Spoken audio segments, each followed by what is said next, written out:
Hi, we're the Martins, and today we're going to share with you how we were homeschooled and why we choose to homeschool our kids today. We're the Martins, a blended homeschool family of 7. In January 2022, we bought a retired school bus and began our journey toward tiny living, travel, road schooling, and establishing redemptive communities across North America. Come along with us as we build our schoolie, share our homeschooling experiences, and lead a life of adventure on mission.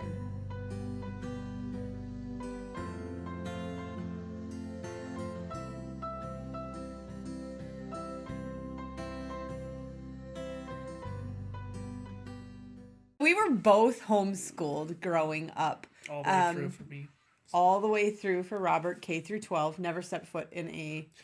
I did go to the Christian school with a friend to sit in. Like for a visit a friend. Yeah, like a visit. Yeah, they were like, bring a homeschooler with you.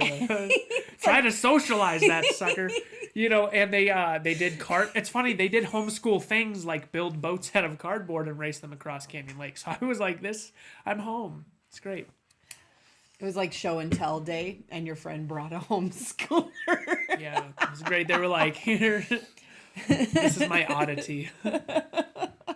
I went to a little country school where I grew up for first and second grade. And then I went to a private Christian school for third grade.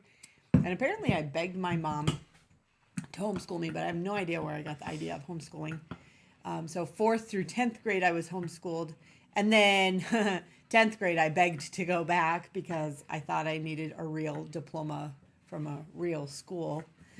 So I went 11th and 12th grade to our little church school. Graduated the top of my class. How many people? 3. Yeah. I was the top third of my graduating class. I was the best in my class. Yeah, for sure. We lived in the middle of the country. If I would have gone to public school, it would have been an hour to an hour and a half bus ride each way. My older sister is 10 years older than me. She went to public school, and she would have to be at the bus at like 6:30, 7 o'clock in the morning. I think it was before the sun comes up in the wintertime. So that's not fun. So part of the reason why my parents homeschooled was logistics. Part of it was baby's crying. Poof, baby. Yeah. This is why our YouTube channel's been quiet. Anyway, so yeah. So my mom, all she ever knew was public school. So basically, she bought a chalkboard, she hit up some sales and bought some desks, and set up a classroom in our living room. Nice. And trying to cram the model she knew into a home setting. Yep, exactly. And so it probably took her like 4 years to figure out that we had freedoms in homeschool to do it however we wanted to, or adapt things to suit our learning styles. I think that's probably when my brother was starting to learn how to read, and she was panicking because he didn't fit in the mold. Yep. He had no interest in reading. He wanted to do numbers and math all the time, but no interest in reading.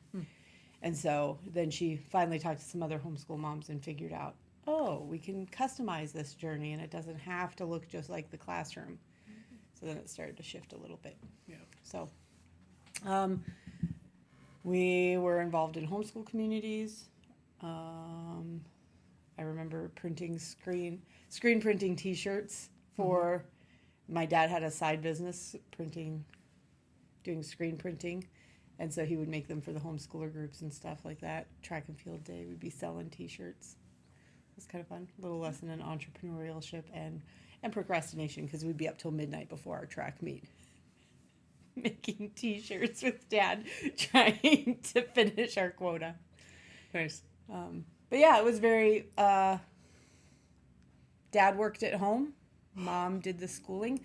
When I got into high school, Dad definitely took over math. He helped with algebra and advanced math. And actually what I learned in homeschooling helped me more in college. Like, I thought I needed a real diploma in order to get into college. And then when I did go to college, it was the skills I learned in homeschooling that benefited me the most, like how to study and stuff. So yeah, my family, my upbringing and homeschool experience was pretty awesome. I always knew I wanted to homeschool my kids when I grew up because I loved the experience that I had. Your turn. All right. So what was your homeschool experience like, Robert? Well, first of all, the microphone's in my mouth. Yeah, I had a much different experience. It's kind of funny because you pointed out like a while ago that you were like, why did you want to homeschool still? So I just kind of want to preface this with something. So my mom and my dad are very different people now. My dad actually gave his life to Jesus, and he's awesome, and I can trust him with my kids. And my mom has kind of worked on forgiveness towards him, and but she's not what she used to be, and so I have to preface this because the story's much different. And they've both since divorced. Both since divorced, both since have become different people. Yep. Circumstances change. Anyway, so growing up, homeschooling. So I guess I started out, I had a photographic memory. I was extremely, like I could read back to you. I could look at a paragraph in my mind and read back to you the entire thing. Easy. And school was just something that I retained everything. And I kind of, the story has to go this way because there's a massive portion I forgot because I actually had a severe asthma attack and I died. They had to resuscitate me, and then they were using an adult respirator on my lungs, and they squeezed it all the way, and it exploded the only lung that was passing air. And so I would say that God kept me alive in that. I came to in Sioux Falls Hospital, and I had to relearn how to read and write. And it's like I knew who my friends were, but it was like I had to relearn everything. Like life was just weird, and several brain cells die. I wasn't the same. So I would read a sentence, and then I would read the next sentence, and then as I was going, I would forget where I was, but I wouldn't remember anything else I read before. So I'd have to start right back over. Math was impossible. Reading comprehension was gone, and short-term memory loss was huge. So in homeschool, typically like the principal's your dad. If you want to like make the comparison to public school, it's like mom's the teacher, the principal's the dad. But I guess my principal was abusive, physically, verbally, and so. But I guess that's not what made homeschooling tough. Because after I didn't have the ability anymore, there was to remember stuff. There was a standard in my home where it's like we have to get all the school done, we have to get all the chores done before Dad gets home, so everything's perfect. So he had no reason to flip out, even though he would. That was not possible anymore. But what my mom ended up doing is we'd do school from we'd start school at like 8 a.m. and we would go until 12. Midnight. Not pressure to maybe get this done or whatever, and the just kind of some of the things that happens within physical abuse, because he was physically abusive to my mom too. I mean, this doesn't excuse it at all, but she was beating us with a bamboo back scratcher, basically find the answers. And I remember, in the midnight I would be passing out, just falling asleep, and she'd whack me awake with, because we had to get school done at all costs.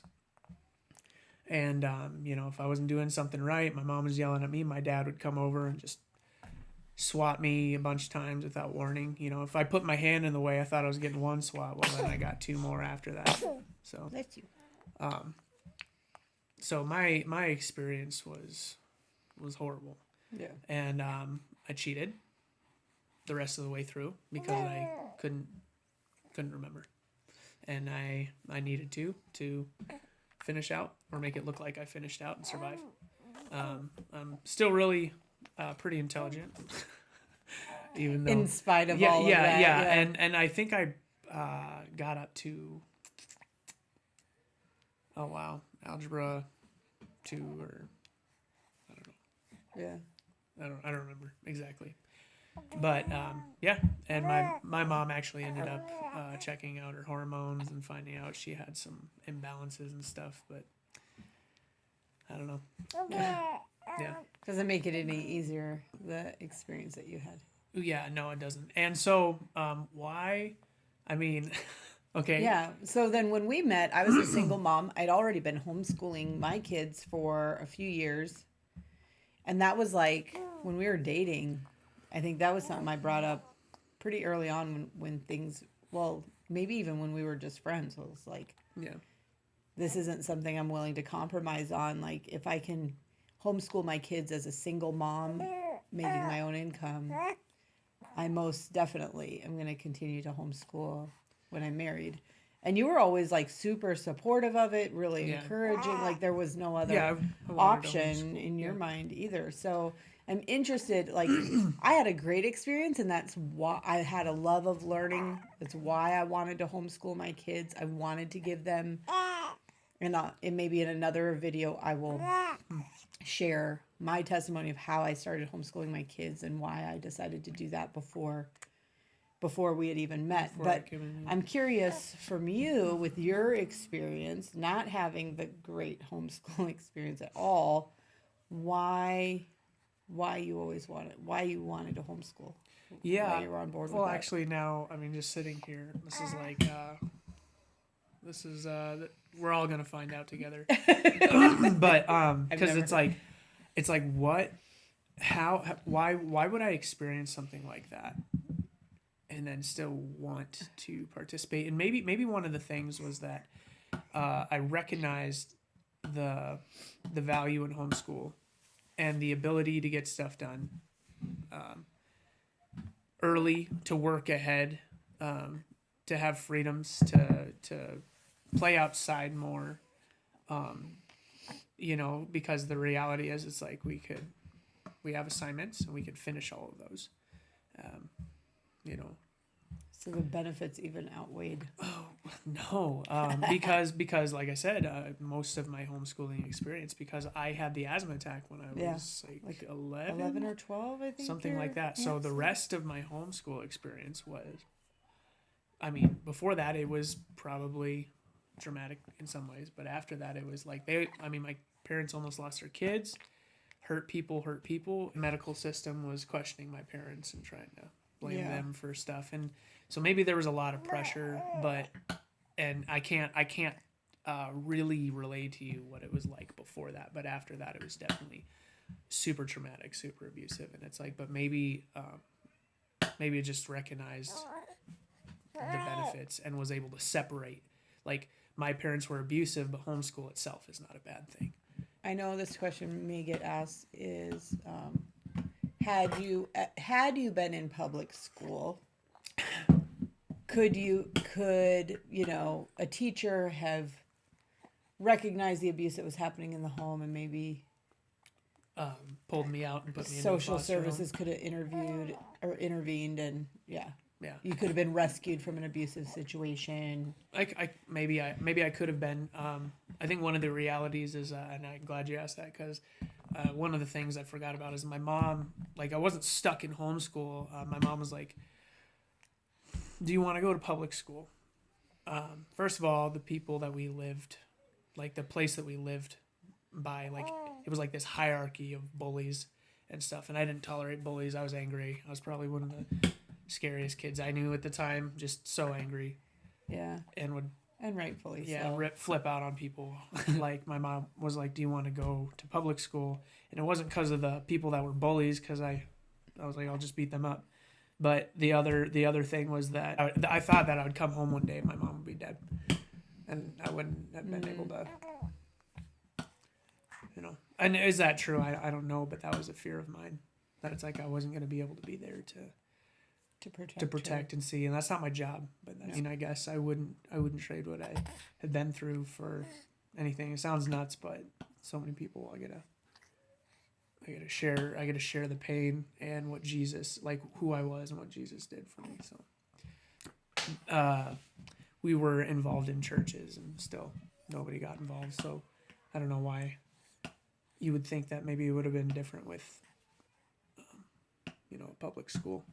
Well, why were you for homeschooling? Like, even though obviously you had a terrible experience at home life, but you were able to separate that from what homeschooling is and can be. So the freedoms that I had Younger years. Yeah, in my younger years, and maybe there was times after that where I was able to finish stuff, but just as school got more difficult, it was. I realized too the education I was getting was further than the public school kids in the area. I was actually I knew I was 2 years ahead of the kids. Before the asthma attack. Well, yeah, before the asthma attack, and we still tried to follow the curriculum at the same pace afterwards. So that might have been where some of that pressure came into, rather than pausing and recognizing that this traumatic life event happened and has affected your ability to learn. So, but in a healthy home, there's no like force, like like this, like there's no outside source trying to or forcing the situation to be something it shouldn't be, because teaching is more about like knowing the child than it is about forcing a curriculum or a specific thing. It's like, if I know the child, then I'm going to know how to teach them, and they're going to thrive and they're going to grow, because the way that they learn, everybody learns, and the way that they thrive. Like your brother likes math, and he wasn't great at reading, but now he's like an engineer, lives on the golf course. Like, you know what I mean? Like he's so it's like play to the strengths of the child,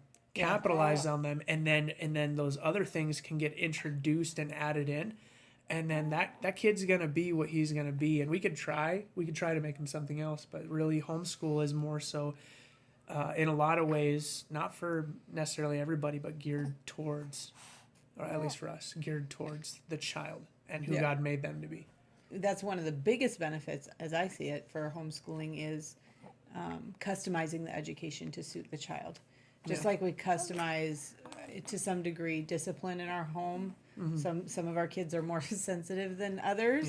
Some are more strong-willed and stubborn than others. And also accommodating for age differences and maturity levels and all of that. We kind of so in the same way we approach homeschool and go, okay, this one's super artistic but struggling with reading. Yes, we want to help them get to a point where they're a strong reader, but maybe that's going to happen a little slower than the arts or finding other outlets. So I love that we get to customize our kids' education experience and make learning enjoyable. Yeah. Because honestly, at the end of the day, if they can, I had another homeschool dad tell us this once, was if your kid is a strong reader and can do basic math, from there they can figure out just about anything. This day and age, we've got YouTube and we've got blogs and we've got all kinds of online learning courses. Whatever they want to do, if they're a strong reader and they have basic math skills, they can probably.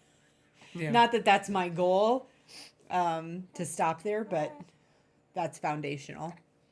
If somebody's artistic and we end up focusing in on that, how are they going to become successful? Well, you find different forms of art to learn.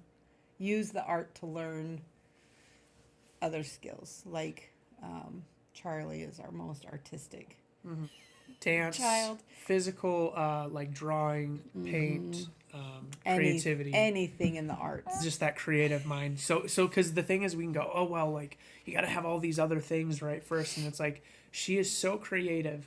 She comes to us when she's 5. She's never heard about this before, but she's like, I have an idea, a business idea. I want to get a hold of... Time out. She says, Dad, get out your notebook. Oh, yeah. Get out your notebook and pen. Start taking notes. And she pulls up a stool so that she's taller than him at 5. And then, and starts dictating. Take notes. And then she says, I want to get a hold of my friends who are really good at art. And I want them to make art. And then I will sell the art for them and get a portion of the sales.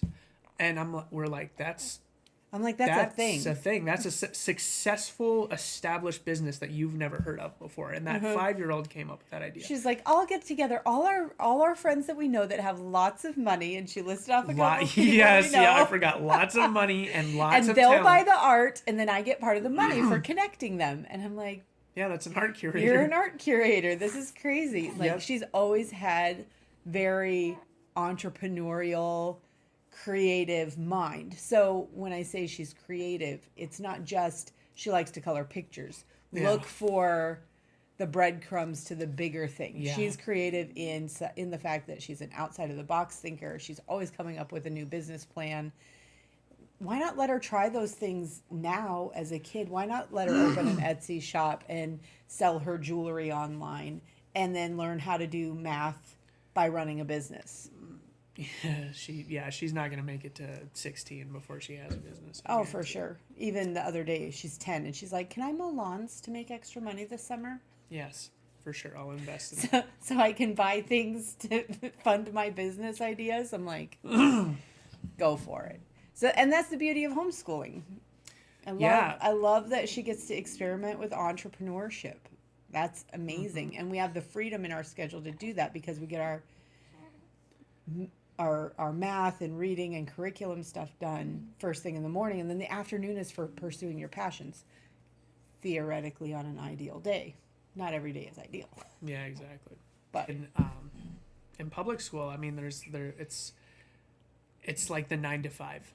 mm-hmm. You know what I mean? Every day, and it's like so. And then after school's done, like they, do what they can or whatever, or they graduate, and then they get a 9 to 5. And the family nucleus in that, it's like the togetherness that ends up happening, or that we get to have by being with our family.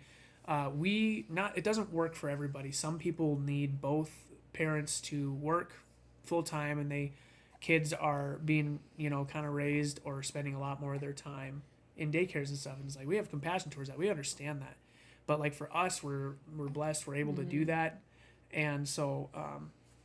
But it kind of reinforces the family. Yeah. The other benefit, like you touched on, is the improved family bonds and family social skills, relational skills. Mm-hmm. Like our kids have become very good at conflict resolution because they have to deal with their siblings We have 5 all kids. day, every day. So 5 kids. We're always having some kind of lesson in conflict resolution, in peacemaking. right, and also, though we have kids in different school grades at the homeschool gatherings, we've noticed that the kids aren't segregated into separate groupings so much that it's like. They associate across the board with different age groups, right? Yeah. They're not limited to like this is like you're too young and this and that. They call me a lot of the kids call me Mr. Robert, and it's like I just really appreciate that. Nobody asked them to do that. Maybe because I teach a LARP class and we like beat each other up, and so I just gotta hit them a few times, with pool noodles and PVC. Yeah. I think maybe something I've observed. No, it's something I've observed too. Like public schoolers I've noticed, especially in like the younger age groups, they'll be like, "Oh, you're a year older, you're a year younger.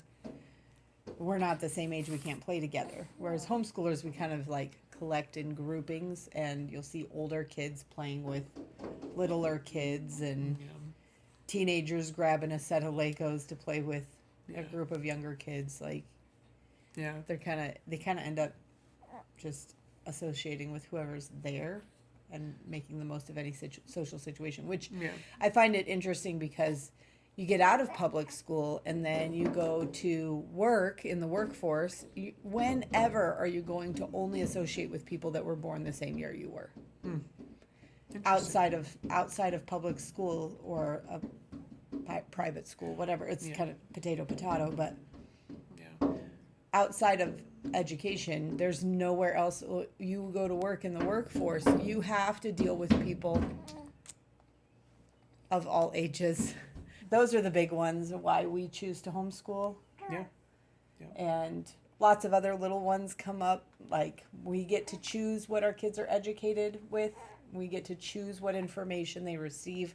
We have 100% total control of their education process and what they're learning in school, which I think is a really hot topic right now. Well, control, but like we have a say too, because like Well, in homeschool, we have control. Like, we pick the curriculum and we give it to them. But even in the public school, like, a lot of times parents don't even have a say Yeah. or a vote on that. and we don't have to show up for any council meetings to.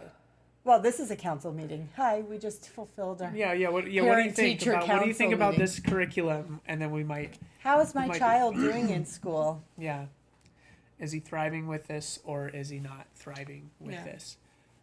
We live in a state that's very homeschool friendly, and so it's very nominal. Other Yeah. states Praise are God. different. So, yeah, that's why we homeschool. And if you're thinking about homeschool, we'd love to hear from you. We'd love to encourage you, because If you experience something like that, that's if you've never talked about it, that's super important. Yeah. So